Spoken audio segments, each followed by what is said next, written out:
Bienvenidas y bienvenidos a este quinto episodio de Barro Tal Vez. Seguimos reflexionando los signos y símbolos presentes en los textos bíblicos, más precisamente el Evangelio de cada domingo, para ir acercándonos con más verdad, si se puede, a la figura de Jesús y su contexto social, cultural, político, religioso.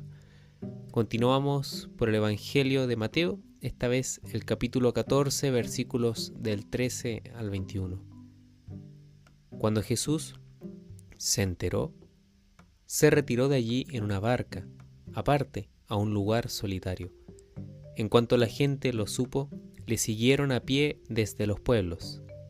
Al desembarcar, vio tanta gente que sintió compasión de ellos y curó a sus enfermos. Al atardecer, se le acercaron los discípulos y le dijeron: «El lugar está deshabitado y la hora es ya avanzada. Despide pues a la gente para que vayan a los pueblos y compren comida». Mas Jesús les contestó: «No tienen por qué marcharse, denles ustedes de comer». Replicaron ellos: «No tenemos aquí más que 5 panes y 2 peces». Él le dijo: «Tráiganlos acá». Entonces ordenó a la gente acomodarse sobre la hierba. Tomó luego los 5 panes y los 2 peces, y levantando los ojos al cielo, pronunció la bendición, y partiéndolos, dio los panes a los discípulos, y los discípulos a la gente. Comieron todos y se saciaron, y recogieron de los trozos sobrantes 12 canastos llenos. Los que habían comido eran unos 5.000 hombres, sin contar mujeres y niños.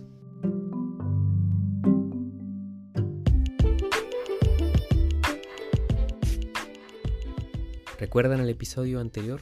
Culmina el capítulo 13, donde Jesús va enseñando en parábolas a sus discípulos sobre qué es el reino de los cielos.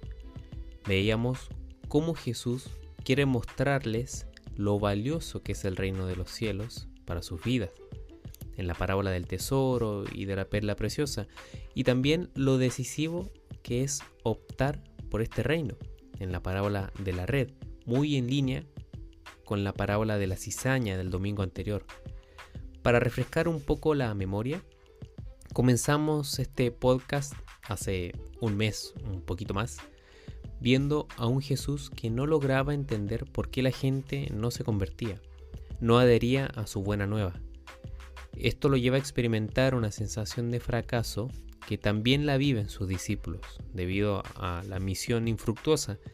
Allí es donde comienza a enseñar Jesús en parábolas para, de algún modo, primero dar calma a sus amigos, segundo justificar la lentitud con la que se establece el reino, y por último reavivar en los corazones la idea de que este reino es algo preciado y valioso para la vida del ser humano. Así es como llegamos hasta el Evangelio que hoy comentamos. Nos adentramos en el capítulo 14, no desde su inicio, sino directamente con el milagro de la multiplicación de los panes y los peces, el único milagro presente en los 4 evangelios. Previo a este milagro o a esta lectura bíblica, Jesús se entera de la muerte de Juan el Bautista. Por eso es que el evangelio de hoy comienza diciendo: cuando Jesús se enteró, se retiró de allí en una barca, aparte, a un lugar solitario.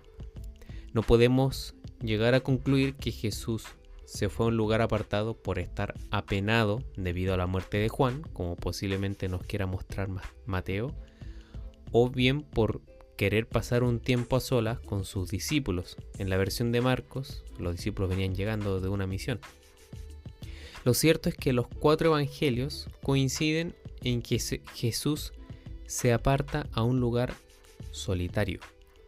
Piensen en un espacio grande donde no hay más que llanuras, ni casas, ni mercados, nada. En ese espacio y en ese contexto geográfico es que Mateo nos presenta la multiplicación de los panes con variedad de signos: 5 panes, 2 peces, 12 canastas repletas de sobras, 5.000 hombres sin contar mujeres y niños. Podríamos hacer muchas interpretaciones de tinte pastoral respecto a estos signos, pero seguramente ya las han escuchado varias veces. Así que prefiero irme por otro rumbo, reflexionando sobre dos cosas. Primero, los milagros en sí, para después hablar un poquito sobre el milagro en particular de la multiplicación de los 5 panes y los 2 peces. Bueno, primero, los milagros. Este es un gran tema. No sé si se habrán dado cuenta, pero hay diversas corrientes en la iglesia. Algunos creen en los milagros desde una perspectiva sobrenatural, como una intervención a nuestra realidad por parte de la divinidad, es decir, un Dios que hace aparecer aquello de lo que se carece. Por ejemplo, hace aparecer objetos en esta multiplicación de los panes o al convertir el agua en vino, hace aparecer salud al ciego, al leproso, etc. O incluso hace aparecer la vida, como en la resurrección de Lázaro. Otros no se adhieren a esta imagen de Dios porque resulta un poco extraño pensar que Dios venga a intervenir la vida humana de forma tan directa y además solo en algunos casos. Este puñado de gente que va en este otro enfoque buscan aterrizar a un modo más humano y concreto y tratan de comprender desde ahí, lo voy a decir así, la literatura sobre los milagros.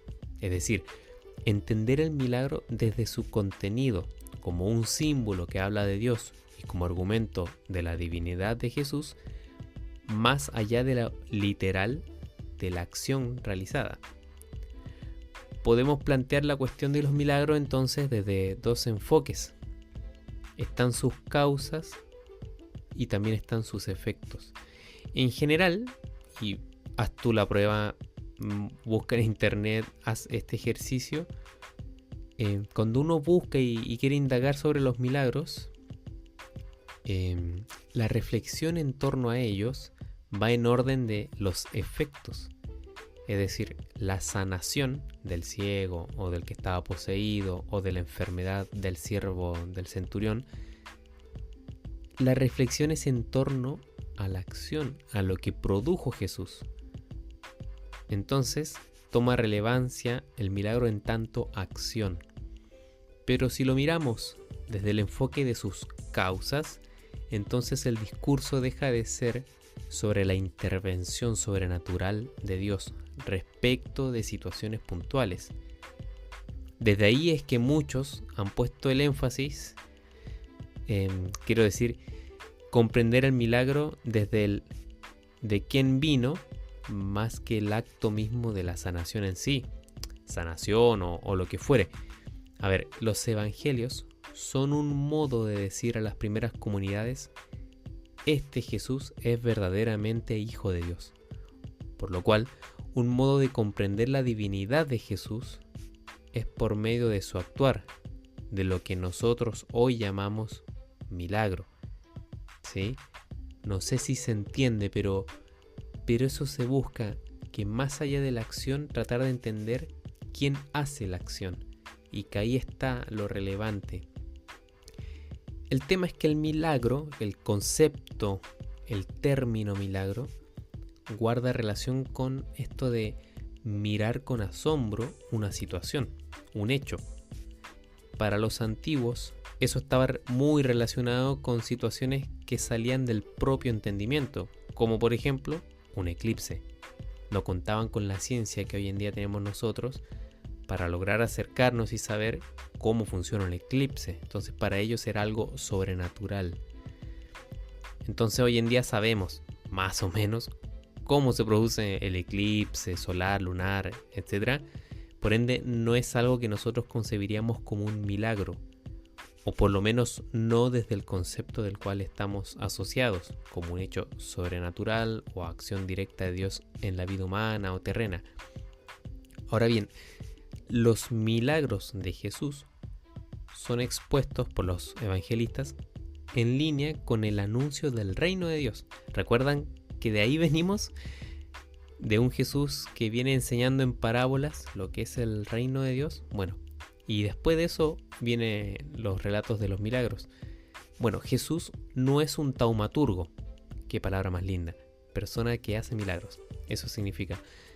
Entonces Jesús no es un taumaturgo como los de la época. Y es que en los primeros siglos ya había en la sociedad romana la idea de divinidades o personas que ejercían milagros. Lo de Jesús más bien va en relación con el anuncio del reino de Dios, un reino de amor y de justicia. Es decir, los milagros de Jesús no son porque sí, no son para sanar y ya, sino para dar un nuevo contenido. ¿De qué? De fe, de amor y de justicia a la experiencia divina.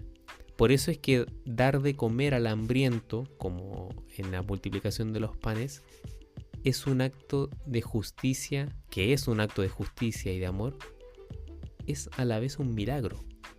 ¿Se entiende? ¿Sí? ¿Me van siguiendo? Entonces el milagro de la multiplicación de los panes, la pregunta que nos mueve no es ¿de dónde sacó Jesús tantos panes para alimentar 5.000 hombres y que además sobrasen 12 canastas repletas? Si nos entrampamos en esa pregunta no vamos a llegar a nada. Sino más bien deberíamos preguntarnos ¿qué quiere decir Mateo al presentarnos este texto con estos signos? Como les dije, veníamos hablando del reino de los cielos, de lo grandioso que es, como el árbol de mostaza o la levadura, y de lo valioso que es, como el tesoro o la perla preciosa. Entonces, después de que Jesús enseña a sus discípulos qué es el reino de los cielos, ¿no es preciso hacerlo visible por la acción? ¿No sería adecuado hacerlo palpable? Recuerden que de fondo está el argumento de Jesús como verdadero Hijo de Dios. Tiene que haber una acción donde descanse este argumento. Y para eso están lo que hoy en día, no en su época, llamamos milagros.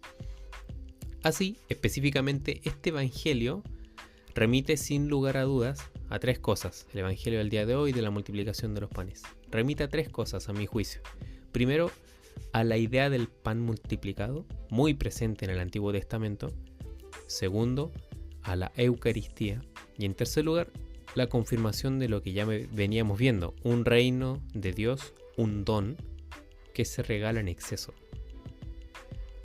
Primero, en cuanto a la idea del pan multiplicado o el hecho de ser un pan que al ser dado sobre en cantidades, ya está esa idea en el Antiguo Testamento y la podemos encontrar, por ejemplo, en Primera Carta de Reyes, capítulo 17, o en la misma Segunda Carta de Reyes, capítulo 4, o bueno, el más conocido, el maná del cielo, en el libro del Éxodo. El pueblo judío, entre estos, comillas, bienes mesiánicos, o para que se entienda, en las acciones provenientes del Mesías y que el pueblo creía que iban a suceder, estaba justamente la esperanza por un pan que saciara el hambre, como en tiempos de Moisés. Este milagro de Jesús, el que acabamos de escuchar, pone en efecto la esperanza del pueblo judío por ese pan. Y es que en definitiva, lo que se da en este milagro es pan, puramente pan. Segundo, respecto a la asimilación con la Eucaristía y pasando al plano del pan espiritual, no solamente el pan físico, el pan espiritual, no dejemos de tener presente que este evangelio fue escrito muchos años después de la muerte de Jesús, por lo menos 4 o 5 décadas después, de modo que lo que aquí leemos está también en sintonía con la experiencia de las primeras comunidades y que Mateo quiere reflejar, obviamente, comunidades donde ya se vivía la fracción del pan desde el enfoque, por así decirlo, cristiano. Las palabras de este evangelio, abro comillas, tomó los 5 panes, levantando los ojos al cielo, pronunció la bendición, lo partió y lo dio, son la Eucaristía misma, son las mismas palabras usadas en la institución de la Eucaristía. Entonces, ese pan físico que quita el hambre físico, cobra otro sentido en Jesús como aquel pan vivo, imperecedero y que da la vida. Tercero, en cuanto al don que se regala en exceso, vemos que en este evangelio las 12 canastas y los 5.000 hombres, dicen los expertos, no es más que una forma de hacer reconocible, de develar aquello de lo que Jesús enseñaba, un reino tan grandioso y necesario que es capaz de dar de comer a miles. Pero no pensemos el signo solo desde una abundancia material, ¿sí? Sino más bien pensémoslo como una plenitud de un don que se regala y justamente en Jesús. Es decir, donde está Jesús y donde Jesús interviene, hay abundancia. Eso es como el pilar fundamental. Donde está Jesús y donde Jesús interviene, hay abundancia. El número 12 en la Biblia simboliza justamente la plenitud, la abundancia y los 5.000 hombres. No quiere decir que hayan habido 5.000 personas, pero bueno, ese número excedente fortalece esta idea, este argumento. Si había dudas en los discípulos respecto al reino de los cielos, esta duda queda resuelta en esta teofanía. Otra palabra muy linda. Theos, Dios, fanein, aparecer, hacerse visible. La misma raíz de fantasma, fantasía, etc. Entonces, teofanía, manifestación de Dios. Se manifiesta Dios en esta experiencia del milagro. Ahora bien, ¿cómo puede llevarse a cabo el reino de los cielos en la tierra? Con la acción de los discípulos. En el versículo 15, los discípulos le dicen a Jesús: dale, diles que se vayan porque no hay comida y ya es tarde. Algo así como: está todo cerrado, no hay donde comprar.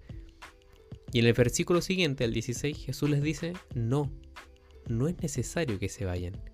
Denles ustedes de comer. La cuestión es que si nos percatamos bien, la actitud de los discípulos, la del versículo 15, es la que suelen tener. A Bartimeo lo hacen callar, y en el encuentro con la mujer sirofenicia le dicen a Jesús: despídela. Hay otro texto en que los discípulos reprenden a los padres por traer a sus hijos para ser bendecidos por Jesús. Es decir, hay un modo de atender la necesidad del otro por parte de los discípulos que no es lo que Jesús quiere. O sea, cambien ese chip. Hay gente con hambre, háganse cargo de ellos. No evadan la necesidad del otro. Y aquí, como siempre, te dejo una pregunta para tu reflexión personal. ¿De qué tipo crees que son los milagros que Dios hacía, que Jesús hacía? Y también, ¿has experimentado una experiencia, valga la redundancia, de milagro en tu vida? Que haya sido en ti, en otros que hayas visto. ¿Has tenido una experiencia de algún milagro?